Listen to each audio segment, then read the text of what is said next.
When it comes to Warframes that you'd like me to cover, well, let's just say there has been a certain trend recently. So let's talk about him. Kullervo. What can he do, how to play him, and also I have even 2 completely different builds prepared for you today, so there is a lot to talk about. As always, big shoutouts to all our generous channel members. Follow me on Twitch, link in the description, and with all that being said, let's jump right into it. As always, let's first start talking about his skills, beginning with the passive, which is pretty straightforward and simple to understand. It's basically just a stat boost, but a nice one because Kullervo has an innate 75% heavy attack efficiency as well as plus 100% heavy attack wind-up speed on all melee weapons. Now, what that means is pretty simple. For the heavy attack efficiency, it makes it that instead of losing your entire combo whenever you perform a heavy attack, you only always lose 25% of your combo counter with every heavy attack. As for the plus 100% heavy attack wind-up speed, that's also pretty simple. It means that the wind-up of your heavy attack animation is simply much faster. Right here you have a comparison between a generic Warframe on a heavy attack and Kullervo on the other side, where the heavy attack is much faster. Next, let's talk about his first ability, which is another massive boost for melee gameplay. It's called Wrathful Advance, and I think we all know it from the helmet and use it on every melee build out there. This one is incredibly nice. Wrathful Advance has a tap as well as a hold function. If you aim at an enemy and tap the skill, then you will teleport to that enemy and execute a very quick heavy attack on the enemy, and if you hold the skill, you will see a little marker near your crosshairs, and then you will teleport to that marker when you release the button. Now, the special thing about it though is not the teleportation, but the incredibly crazy crit chance buff that you get to your melee after you've done it. At base, Wrathful Advance gives you plus 200% crit chance to your melees. But this crit chance is not multiplicative with your base crit chance like mods are. This crit chance is flat, meaning regardless of your base crit chance on the melee, you will always get 200% more on top of it. Or in other words, if your melee weapon has 3% crit chance at base, then after Wrathful Advance, it will have 203%. And as if that's not strong enough, it also scales with ability strength, meaning you can get crazy tier 3, even tier 4 red crits out of every melee weapon in the game, given you have enough strength modded onto your Kullervo. Needless to say, this turns him into an absolute melee beast. Ability number 2 is called Recompose, and this is your main survivability tool. Once you cast it, Kullervo will shoot out daggers that will orbit him for a couple of seconds. If you do nothing, then after the duration is over, those daggers will point inwards towards him and actually damage yourself. Don't worry about it though, this is a very rare outcome because what actually is supposed to happen with this skill is that you cast it when there are enemies around so that these daggers actually home into the enemies, and when that happens, you will get healed for every dagger that hits an enemy, and if you're already at maximum health, then this heal is gonna overflow into giving you overguard. This way, it is relatively simple for Kullervo to constantly replenish his overguard, which is the reason why I said that this is your survivability tool. Oh yeah, and also nice side effect, if you have overguard, you're immune to knockdown, so you don't need to use primed sure-footed. Another quick note, even though you can damage yourself if you don't hit enemies with those daggers, it is not possible that your health will go all the way down to 0, so you can't accidentally, gotta be careful how I phrase this not to get demonetized, you can't unalive yourself with this. Ability number 3 goes by the name Collective Curse and is probably his strongest skill because this allows you to pretty much room nuke everything. What this does is, it takes enemies in a cone in front of you and then links them with those visible energy kind of strains. Once then, one of those enemies takes damage, a portion of that damage is going to be dealt to all the other enemies that are linked together, meaning with enough ability strength, you can just link all the enemies together and then everybody will be instantly dead. One important thing to note here is that this does not only count for melee weapons, but also for ranged ones, making Kullervo a viable nuking gun platform too. And finally, let's talk about his ultimate, which is called Storm of Ukko, and this one I think is very much underrated by many players out there. Once you cast the ability, you will create an AoE around your current position, and in this AoE it will start to rain daggers from the sky.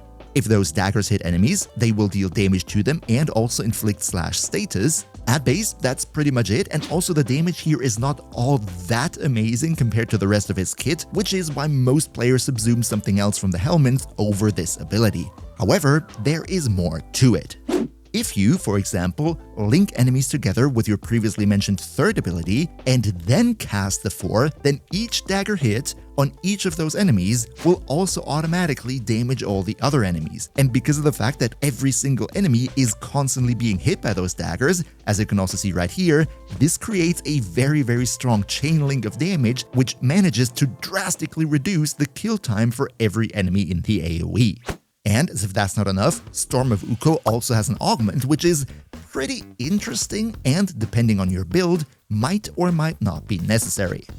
What this one does is, whenever you perform your first ability, Wrathful Advance, then the Storm of Ukko will teleport to your current position, so you can kind of take it with you all the time. But not just that, it will also extend the duration for a couple more seconds, meaning as long as you use Wrathful Advance often enough, your Storm of Ukko will always be with you and the timer will never run out, making it very convenient on builds like, for example, the second one that we're going to feature today, which are mainly based on dealing damage with this fourth ability. Don't worry, we're going to talk about that in just a minute. First though, if you could maybe drop the video a like, that would be super nice because it helps me big time with the YouTube algorithm. So cheers so much for your support. Alright, before we talk about the Kullervo builds themselves, let's first talk about melee builds because I think many of you out there will probably use Kullervo as a melee frame, and when you use Kullervo with your melee, there is quite a lot that changes on your melee build because of what he brings to the table. So let's talk about how you would change the build of your melee weapon in the hands of Mr. Kullervo here. First of all, due to the fact that he gives you so much flat crit chance from Wrathful Advance, that means on most melee weapons out there, it would kind of be a waste to use a mod slot for crit chance, because relatively speaking, the impact of it is very small. Rather, use the mod slot where you previously had the crit chance in for something else, maybe more base damage, maybe another element, maybe even more crit damage, whatever you like, but crit chance is mostly not that great. Second, due to the innate heavy attack efficiency of 75%, Kullervo synergizes really well with heavy attack builds in general. My personal suggestion here would be using either the mod Focus Radon or Focus Energy that gives you a little bit more heavy attack efficiency to increase that stat from 75% all the way up to the maximum of 90%, which makes it so that you basically don't consume any combo counter at all and can heavy attack at your heart's content. Which also neatly leads us to our next point on the list, and that would be do not use Galvanized Reflex on heavy attack builds. I know on every other Warframe, the constant 5x initial combo multiplier that Galvanized Reflex gives you is a must, but as we just said, with Kullervo, you're gonna have so much efficiency, you can easily keep your combo multiplier at 12x and still do all the heavy attacks. In terms of how to get your combo counter up, there are also some nice options here. For example, Kullervo's signature gun, the Rauta, increases your melee combo counter whenever you hit enemies with it. You could alternatively also use the Tandem Bond mod on your companion that makes it that when your companion deals melee attacks, your combo counter also rises. And this is something that I didn't mention in the previous section, also the dagger hits from your fourth ability as well as your second, when those daggers hit enemies, this also increases your combo counter every single time. So if you don't have Tandem Bond, what you could alternatively do is simply use your fourth ability and have it passively increase your combo counter without you having to do anything yourself. But with all that theoretical knowledge taken care of, let's now get into building Kullervo himself, where, as I said, I have two builds prepared for you. The first one is a standard melee build where we try to get the absolute most damage out of melee weapons using Kullervo, and the second one is a more experimental one where we're gonna try to room clear with his fourth. Let's first though talk about the melee build, starting out with how it works. And luckily, this one is pretty simple. First off, keep your Wrathful Advance on pretty much all the time. This will give you the crit chance buff for your melee, and that is great. Whenever you take damage, use your second ability to either heal yourself or build up the overguard. Ideally, you want to have it at the maximum as much as possible. And if you want to take out as many enemies as possible in just one swoop, then you gotta link them with your third ability first. Just one thing to note here, with this third ability, it is possible to AoE damage enemies without having to use melee influence, but if you decide to not use melee influence, you gotta keep in mind that it is gonna be a bit heavier on your energy economy because you're gonna have to cast your third skill quite a lot. And finally, with this melee-focused build, your fourth ability is optional. You can keep it and use it to build up your combo counter as I previously explained, but if you're instead doing a light attack build, or you're using the Rauda or Tandem Bond, then yes, you can replace its fourth ability with something else from the helmet, though for this build there is no specific necessity to go for anything special. Maybe if you like, you can share which helmet ability you use on your melee Kullervo build so we can get some more ideas in the comments. But now that we know how the melee Kullervo is to be played, let's finally take a look at the build, starting out with the Archon shards. And as you see here, I don't have a single Archon shard on my Kullervo, so let me explain that for a second. As I said, we're gonna showcase two different builds in this video, and unfortunately, both builds have two different Archon shard requirements, so I can't put them both on one Kullervo, and to be honest, I was too stingy to build two separate Kullervos, so we're just gonna have to go over the Archon shards here in theory. For this melee build, it is very simple. In the absolute ideal scenario, you want to have 5 Tau-forged violet ones all into melee crit damage because the effect doubles whenever you have more than 500 maximum energy modded onto your Kullervo, which can be very simply done by just using primed flow. Alternatively, if you don't want to go for the violet ones, you could always go for the red ones. Those also give you melee crit damage, albeit not that much. As for the helmet ability, like I previously said, if you're planning to use your third ability a lot, Nourished is a good option for the energy economy, as well as Varuna's skill that also leads to a lot of health orb drops that will help you get energy through equilibrium, or if you want to max out your damage, Roar is naturally an option too. Let's now look into the build itself, where first and foremost, I gotta say, this right here, unlike with other build videos of mine, is more to be seen as an example build, because for Kullervo you can be very flexible depending on which melee weapon you want to run with him, whether you want to go for a light or a heavy attack build. All of this would lead to you maybe swapping out one or two mods here, so treat this more like a suggestion rather than a definite must. But anyway, let's start out with the aura, where I went for growing power, giving us more ability strength, but since this is a melee build, you can of course also always go for steel charge. For the Excellus mod, I left this one open because there's really nothing special you need here, specifically because you're gonna have Overguard. That means we do not have to use primed sure-footed to get the knockdown resistance, meaning you can either leave it completely free or use whatever you like here. But let's now get into the nitty-gritty. For Kullervo melee build, two stats are more important than anything else, and that would be duration and strength. Strength is pretty obvious. The more strength you have, the more crit chance buff you're gonna get from Wrathful Advance, so that's always nice. As for the duration, it is very convenient to invest heavily into it because Wrathful Advance, as strong as it is, its base duration is very short, so if you don't want to spend half your life constantly recasting it, then you better have a lot of duration. So, how are we going to balance it? For the strength, we go for Blind Rage, Transient Fortitude, Mold Augmented, and Umbral Intensify. Now, one thing about Umbral Intensify here is, yes, you could also go for Archon Intensify, because with your second ability, you can heal yourself, so you could theoretically trigger the condition of Archon Intensify, making it so that it would give you 60% strength. But on the other hand, with Kullervo, you ideally want to use your self-heal in a way that you constantly stay in the overguarded area, meaning you're not taking any health damage, so you're not going to heal yourself up, meaning you won't trigger Archon Intensify, which is why I wouldn't recommend using it. Next, for the duration, we go with Narrow-Minded and Prime Continuity. This is going to be a lot, and that's very nice. However, due to the fact that we lose a lot of range from Narrow-Minded, I went for Stretch to kind of compensate for that. Like this, we're going to end up at, I think, 79%, which I believe is enough for your third ability if you want to use it. Also here, let's talk about Archon Stretch. If you run the Diriga Companion with its ability Arc Coil, then yes, you could also go for Archon Stretch, pocketing a little bit more energy. Up next, we have Primed Flow, which is very important here because it increases our maximum energy to over 500, triggering the alternative stats of our Violet Archon shards, which will then give us a lot more melee crit damage. And finally, for our energy income, we're gonna go with Equilibrium. Now, before we go on, we need to talk about the second arcane slot here. Because of the fact that Kullervo can regenerate himself overguard, that makes him a nice candidate for Arcane Truculence.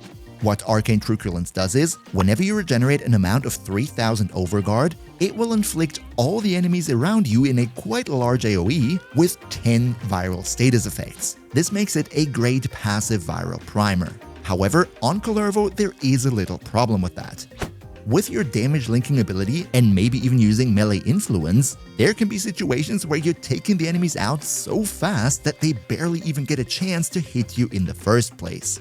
This will then mean you don't lose overguard, meaning you cannot regenerate any overguard, and that means that you don't trigger Arcane Truculence as often as you might like. That's why here, I would say try it for yourself, see if it's consistent enough for your liking, and then either go for it or not. If you find that it doesn't work for you all that well, I would suggest simply going for a Panzervalpaphyla as your companion. This will also easily passively viral prime the entire room for you, so in that case, nothing to worry about, just use your second arcane slot with whatever you like. Maybe if you have a weapon that can freeze enemies, go for Arcane Ice Storm, which will not only give you even more ability strength, but also at the same time increase your ability duration, so it's perfect for a Warframe like Kullervo. This right here then would be the full Kullervo melee build, but remember, as I said initially, treat it more as an example build, and depending on which weapon you run and which helmet ability, you might want to swap out a couple mods to optimize it better to your personal playstyle. Alright, so much for the melee build. I think to most of you out there shouldn't have been anything super surprising in there. However, being a melee runner is not the only thing that Kullervo can do, so let's now take a look at what I think is a little bit of an underrated way to play him, but super duper fun. And that would be the ultimate room clearing build. First of all, we want to use our fourth ability to deal the majority of our damage. In order to achieve that, we gotta link all the enemies that are affected in the AoE with our third ability. This will massively increase the kill time like I explained in the skill section. Again, use our second ability for survival. And this time, we're gonna use the augment for our fourth ability that will allow us to reposition it whenever we use Wrathful Advance. However, before we take a look at the build, there is one more thing about his 4 that I need to explain here. At first glance, it looks like if you have a low range on your 4, that the dagger density is going to be much higher, so there are more daggers coming down in a smaller AoE. In contrast, if you space out the ability a lot, it kind of looks like an enemy wouldn't even get hit by the dagger in the first place because there are so few coming down. However, big surprise, those raining daggers are just a visual effect, and as you can also see here, regardless of how large you make the range, every enemy in the AoE will always get 2 of these blue damage ticks per second. So in other words, more range on our 4 is always better because it doesn't influence how often the enemies are actually hit by those raining daggers. As for the build, let's first go into the helmet room again, where, oh shocker, we're not going to use any helmet ability because we're going to need every single one of his skills here. As for the Archon shards, they are very different here than for the melee Kullervo. With this build, we want to use a lot of blues to give us more maximum energy because the mod space on Kullervo is going to become very tight in just a second here. Let's talk about the build. What we want to do here is balance ability strength for more damage, ability duration so that it doesn't run out right away, and also we want to have a lot of ability range so we can hit multiple enemies with the raining daggers.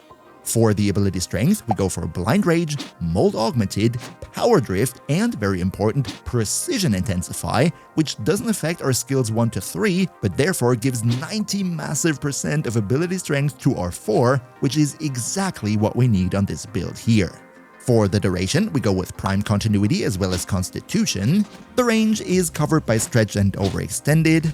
Then, as I previously said, we use the Augment, Wrath of Ukko, to be able to reposition our 4. And also here, the energy income is going to be secured by Equilibrium. Also, one quick note here on Stretch. If we use Diriga, yes, we could use Archon Stretch, but for this build here, we need a specific companion to get the maximum out of it, and that's not Diriga, which is why I didn't go for Archon Stretch. And before we move on, we also have to talk about the second arcane slot here. In this build that I'm using in this video, I went for Arcane Battery to increase my maximum energy because, as I initially said, I haven't put any Archon shards on my Kullervo, meaning for me there are no blue shards present to increase the maximum energy, which is why I had to go for this arcane. If you, however, want to make this build like I explained and did use the blue Archon shards like I said, then I would probably recommend Arcane Truculence here for the viral priming, because with this build compared to the melee build previously, I found that in practice you take more damage, meaning it should be easier to trigger Arcane Truculence consistently.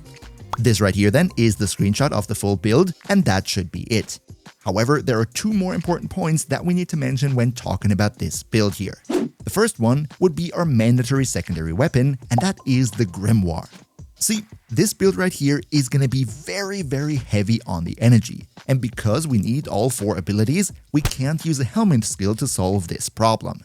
So what we do here is, we use the Grimoire with the mod Zata Invocation, which gives us energy regeneration whenever we hit enemies with the alt fire. Combine this with our equilibrium and our energy income per second should be high enough to sustain all the ability spamming that will be going on with this build. That is not all, we also mod for Yahoo Canticle, which means that whenever we take out an enemy with the Grimoire, all the enemies in affinity range, that being I think 50 meters, will have their shields and armor reduced by 5%. So effectively, this is an armor strip. Now, the interesting thing about Yahoo Canticle is that while it technically is supposed to only trigger when you take out an enemy with the Grimoire itself, in reality, all you need to do is hit the enemy with the Grimoire once, and then regardless of what actually finishes them off, they will count towards this mod, which leads to a lot of AoE armor reduction, and given the fact that we're already gonna spam the alt fire here, this will be very helpful with this build, softening up the enemies for our damage. This right here would be my Grimoire build, by the way. You don't need to copy it 100%, you can sort of mix and match to your own preferences here. The only 2 important mods are Yahoo Canticle and Zata Invocation. And finally, let's also talk about our companion. I personally went for the Nautilus. I think it's a very nice synergy with this build, because with its skill Cordon, Nautilus can pull in enemies towards us, which is nice because we want to have them grouped up so that they can take more damage in the AoE of our 4th ability. This right here would be my Nautilus build that I'm running, but it really doesn't matter all that much. The only important thing is that you use Cordon to pull in the enemies. And if you like ridiculous damage numbers, but you might want to use a gun instead of a melee, then definitely also check out my recent guide on Mirage right here. Another massive shout out to Niels V, Demon Lord Zell, Demon Emperor, Emperor Prime, Nostlinux Gaming, Turtle Pier, Lycon Shepherd, Andakanyo Chu, Pepperwolf, Mihawky, Yagis, Hoke Hunter, Noob Phoenix, and all other generous channel members for your continuous support. We see each other, hopefully in the next one, and until then, as always, good loot.